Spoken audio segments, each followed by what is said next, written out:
fast talking? Where he is. He went over to the hospital to call on Professor Egelhofer with a bag of marshmallows. Check. Rule breaking?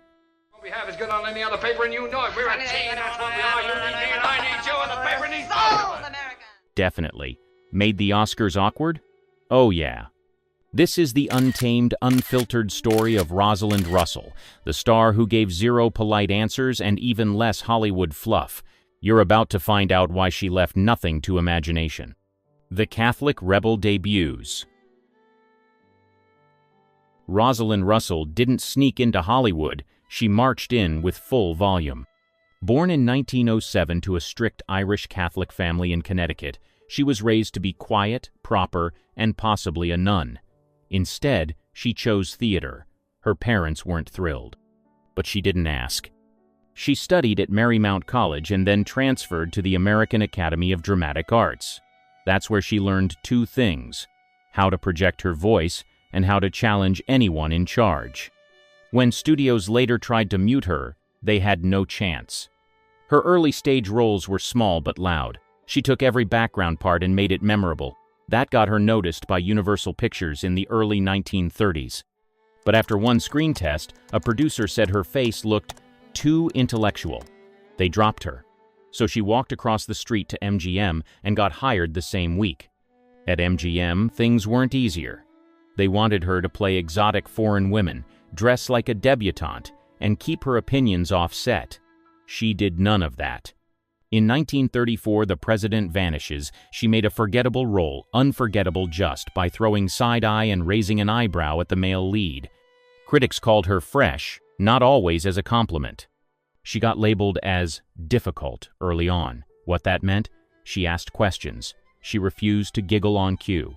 She didn't flirt with producers. Instead, she read the full script, gave notes, and asked why her character had no spine. By 1935, she landed roles alongside Clark Gable and William Powell. She still wasn't a household name, but directors were starting to notice they couldn't control her energy or her mouth. While most actresses in that era were told to smile and look pretty, Rosalind looked like she had better places to be and smarter things to say. And that attitude? It didn't fade. It only got sharper. This wasn't a Hollywood Cinderella story. Rosalind Russell came in swinging, and the town didn't know what to do with her yet, but they would. Too sharp for MGM. By the late 1930s, MGM didn't quite know what to do with Rosalind Russell. She was under contract getting regular work, but she didn't fit their standard mold. She wasn't soft-spoken or mysterious. She didn't flirt in interviews or act helpless in scripts. Worst of all, for them, she was funny. MGM had been casting her in second-tier roles, usually as the other woman. While actresses like Jean Harlow and Myrna Loy got the romance and spotlight, Russell was handed characters meant to be discarded. But she didn't play them that way. She leaned in with sarcasm, raised eyebrows, and long pauses that turned nothing lines into actual punchlines. In Man Proof, 1938, she played Myrna Loy's rival. She was supposed to be forgettable. Instead, she stole scenes. Audiences laughed at her lines. Critics said she had unexpected bite. That bite started to scare studio execs. She wasn't supposed to stand out, but she always did. Behind the scenes, Rosalind wasn't subtle. She challenged directors. She reworked dialogue when it felt lazy. She told her co-stars if their timing was off. Louis B. Mayer, head of MGM, once told her to ease up on the attitude. Her response? Ease up on the rewrites. She refused to take glamour girl promo photos and often made faces during shoots. One publicist had to reschedule 5 times just to get a serious headshot. When asked about it, she said, "I don't sell perfume, I say lines." By 1939, she was done with boring side characters. She fought for better roles and finally landed The Women. The all-female cast was stacked with stars, but once again, Rosalind stood out. Playing a sharp-tongued gossip columnist, she delivered insults like she was sipping martinis. The audience didn't know whether to laugh or flinch. That film changed things. MGM couldn't box her in anymore. She was too good, too fast, too much. They tried putting her in quieter roles again. She didn't take them. His Girl Friday wasn't acting. In 1940, Rosalind Russell did something that no one saw coming. She turned a recycled play into one of the fastest-talking, most influential comedies ever made.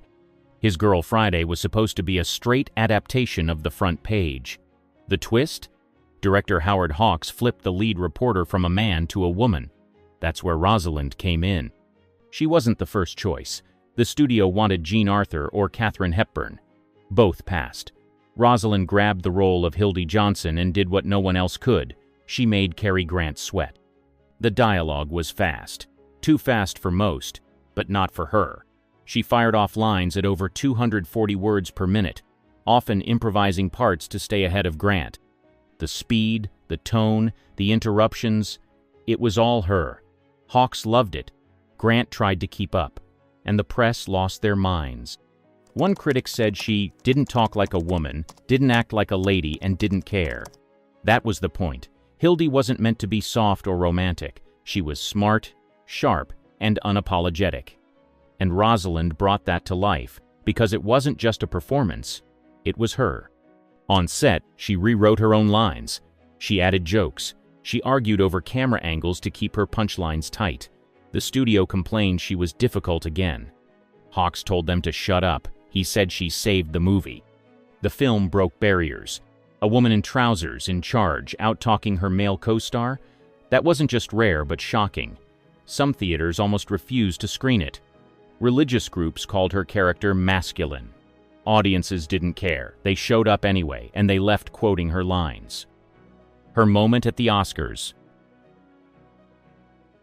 In 1958, Rosalind Russell didn't just show up to the Academy Awards, she took the stage as a co-host. The 30th Oscars ceremony featured a strange mix of presenters: Bob Hope, Jack Lemmon, David Niven, James Stewart, and yes, Donald Duck. But it was Rosalind who brought poise with a bite. She wasn't the first woman on the Oscars stage, but she was one of the few trusted with a microphone in a night packed with Hollywood's biggest names. And while the others stuck to safe banter, Rosalind did what she always did, delivered lines with charm, wit, and just enough edge to make the room blink twice. She didn't steal the show, but she didn't fade into the background either. She stood shoulder to shoulder with Hollywood's biggest male stars and held her ground.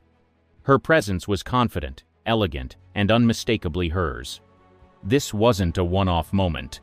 By then, she was already an Academy favorite. She had been nominated for Best Actress in 1947 for Sister Kenny, a powerful performance as a real-life nurse who defied medical tradition. She lost that night, but her portrayal was praised for its grit. No glam, no fluff, just Russell, grounded and unflinching.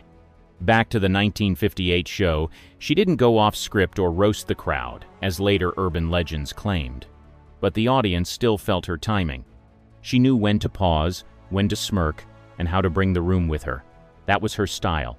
No fuss, just control. Style that didn't ask permission. She wasn't known for playing by the rules, and that included fashion. While most leading ladies were cinched into gowns and heels, Russell regularly showed up in slacks, button-downs, and shoulder-padded jackets that made her look more like a diplomat than a debutante. She didn't wait for permission. As early as the 1940s, she was photographed on set, in interviews, and at industry luncheons wearing tailored pantsuits. And unlike others who changed once the cameras rolled, she wore them proudly in public. Not to make a statement, but because they were comfortable, and she didn't care who stared. She often joked in interviews that she hated being cold, especially under stage lights or at long award shows. When asked why she favored trousers, she said, "They're practical. I can sit like a person, not a statue." She delivered it with a smile, but the message was clear. She wasn't the only one. Katharine Hepburn had long, worn trousers off screen, often catching criticism for it. But Russell wasn't looking for headlines. Her choices felt casual, intentional, and entirely her own. And while she may not have sparked a single incident, she absolutely helped normalize something that, at the time, still drew side-eye. Photographers sometimes cropped her from full-length shots if she wasn't in a dress. Magazines often featured her in gowns even when she didn't arrive in one. But the studios couldn't hide it forever. Fans started noticing. Letters came in asking where she got her jackets. Some women even wrote thanking her for making real clothes look glamorous. Russell never led a fashion revolution. But in her quiet way, she pushed boundaries. She wore what she liked, shrugged off the critics, and kept showing up. Her private life wasn't. She didn't pretend to be perfect. That alone made her unusual in Hollywood. While most stars hid illness, aging, or anything considered unflattering, she talked about it. She was diagnosed with rheumatoid arthritis in the mid-1950s. At first, she kept working. But as the pain worsened, she started speaking publicly about it. In interviews, she explained how the disease affected her hands and made certain roles harder. She wasn't fishing for sympathy, she just told the truth. She also talked about having breast cancer. Quietly but clearly, she'd had a mastectomy. It wasn't a headline. It was just part of her story. And when asked about it later, she didn't dodge. She answered simply, "It happened." She got through it, and she kept going. That kind of honesty was rare. Most actresses feared that talking about health or age would cost them jobs. Russell already knew her worth. She didn't need to hide. In her 1977 autobiography, Life is a Banquet, she wrote openly about her illnesses, her surgeries, and the mental toll of staying strong for everyone else. The book wasn't tragic. It was sharp, funny, and blunt, just like her. She didn't talk about miscarriage or depression in public the way some now claim. There's no record of her making statements like that on radio or in print. But what she did talk about, chronic illness, fatigue, cancer, and getting older in Hollywood, was still groundbreaking. Letters came in from women who felt seen for the first time. Some thanked her for speaking up. Others asked her how she managed to stay working through pain. She responded when she could. She didn't treat fans like strangers.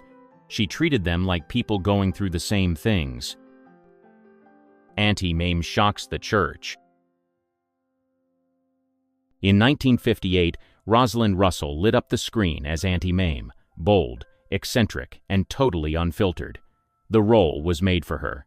A wealthy New York socialite who raises her orphaned nephew by dragging him through wild parties, progressive schools, and experimental theater, Rosalind didn't have to stretch far.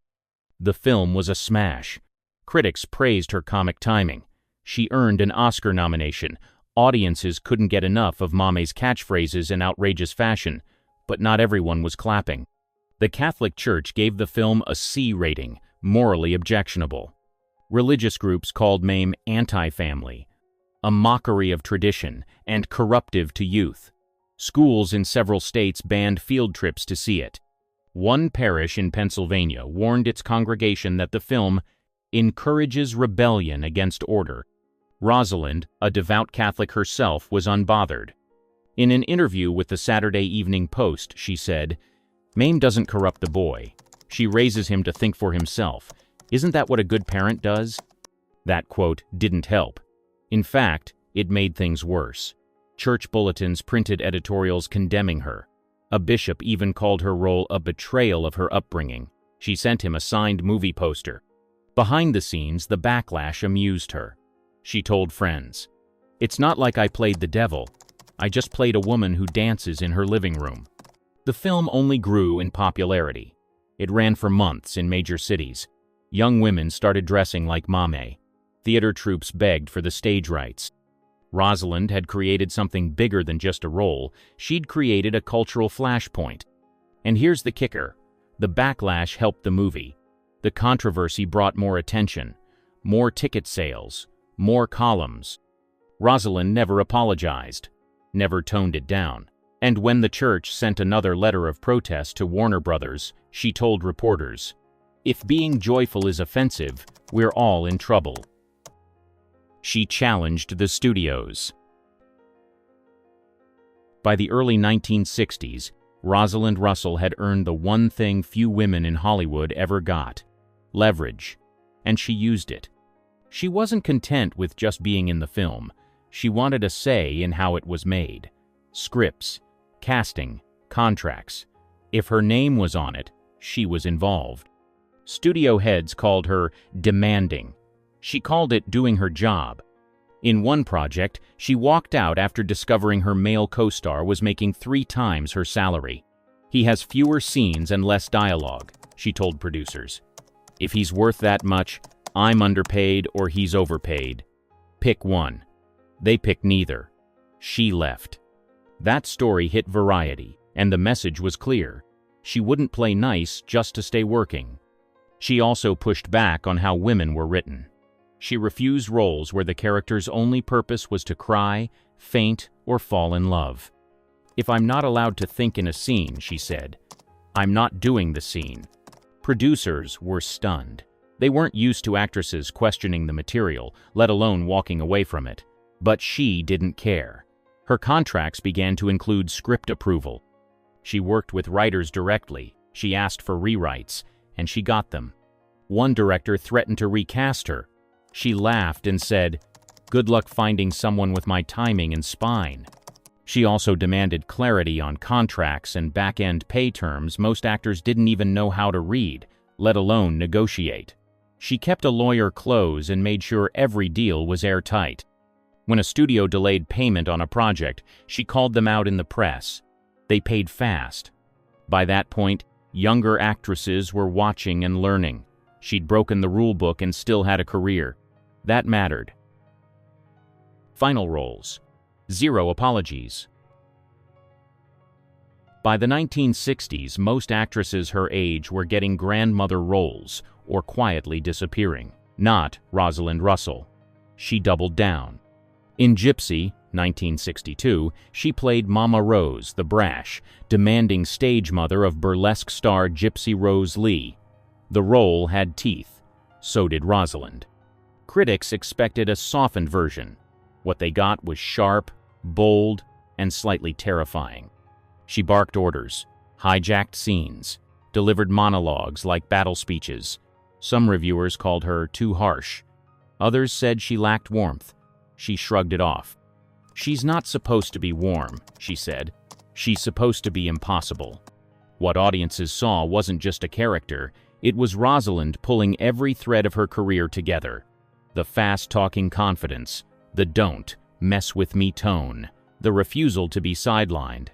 She wasn't playing Mama Rose, she was Mama Rose. But the role came with a catch. She couldn't sing well enough for the musical numbers, so her voice was dubbed without her input. She didn't love it, but she took the hit with her usual style. "They told me I couldn't hit the notes. I told them I hit every note emotionally." That became her last major film role. After Gypsy, she appeared in smaller TV projects, stage appearances, and interviews. But she didn't fade out. She stayed sharp, present, unapologetic. Offers kept coming. She turned most of them down. If a script felt flat or lazy, she passed. She told one producer, "I'd rather stay home in slacks than be in your movie." And she meant it. Rosalind never softened for the audience. She never rebranded herself as gentle or nostalgic.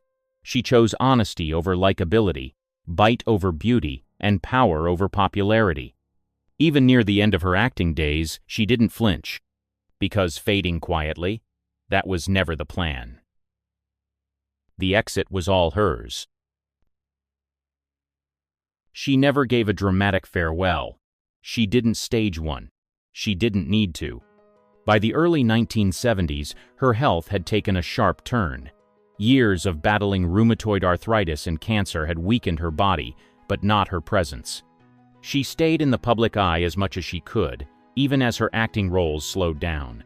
Her final on-screen role came in The Crooked Hearts, a 1972 made-for-TV movie. She played a woman running a marriage scam with Vincent Price. It was quirky, sharp, and carried just enough bite to feel like a true Russell send-off. There's no record of a final major television interview, no one-on-one with a host, no dramatic sit-down moment where she unpacked her legacy. But what she left behind was clear in her words, her book, and how she handled the end of her life. In 1977, Life is a Banquet was published posthumously. She had written it with journalist Chris Chase during her final years. The tone was blunt, witty, and personal. She talked about arthritis, breast cancer, losing mobility, and staying visible anyway. She didn't dwell on pain, but she didn't gloss over it either. She made it clear she didn't want to be remembered as a victim. She wanted to be remembered for the work and the fun she had doing it. Her health declined quickly by 1976. She kept appearances limited and press minimal. When she was honored with the Jean Hersholt Humanitarian Award that year, unable to attend the Oscars, Frank Sinatra accepted on her behalf. She died later that November. No farewell tour, no tearful interviews, just silence, and one final message in her book. She wrote, "Taking joy in living is a woman's best cosmetic.